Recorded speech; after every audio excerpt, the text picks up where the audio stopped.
हे। रहिया रहिया है सुहागिन ऐसने बन के रहिया है।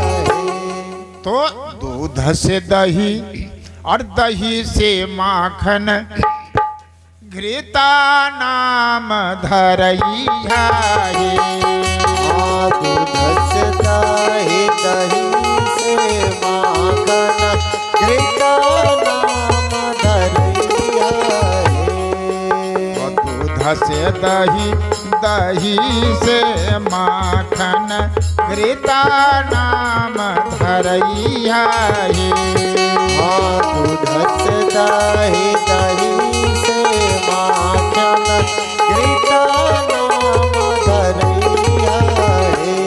अरे फिर नहीं दूधवा समय है सुहागिन ऐसने बनी के रहिया हे।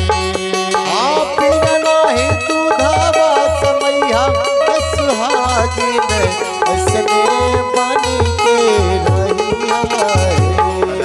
रहिया हे सुहागिन ऐसने बनी के रहिया हे। रहिया रहिया है सुहागिन ऐसने बन के रहिया है। और मैं बोलना चाहूंगा ईख से गुड़ और गुड़ से चीनी मिसरी नाम धरैया हे।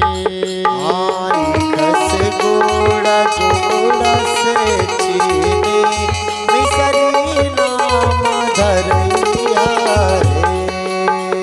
ईख से गुड़ गुड़ से चीनी मिसरी नाम धरैया हे।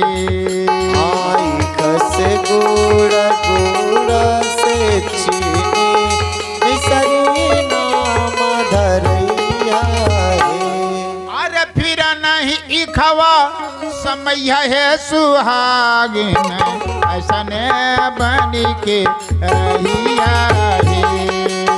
फिर नहीं कवा समैया सुहागिन ऐसने बन के रहिया है। रहिया हे सुहागिन ऐसने बनी के रहिया हे।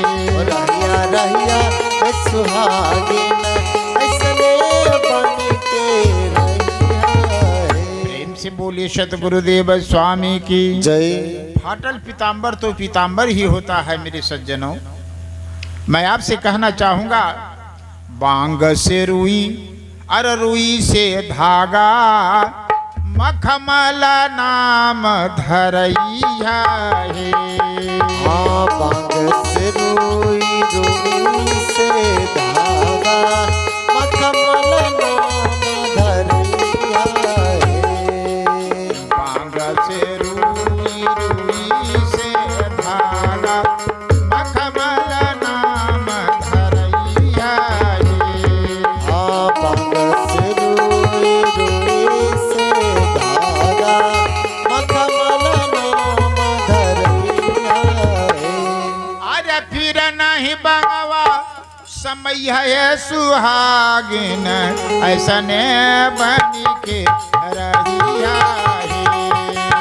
फिर नहीं बंगवा समैया सुहागिन ऐसने बन के रहिया है। रहिया रहिया हे सुहागिन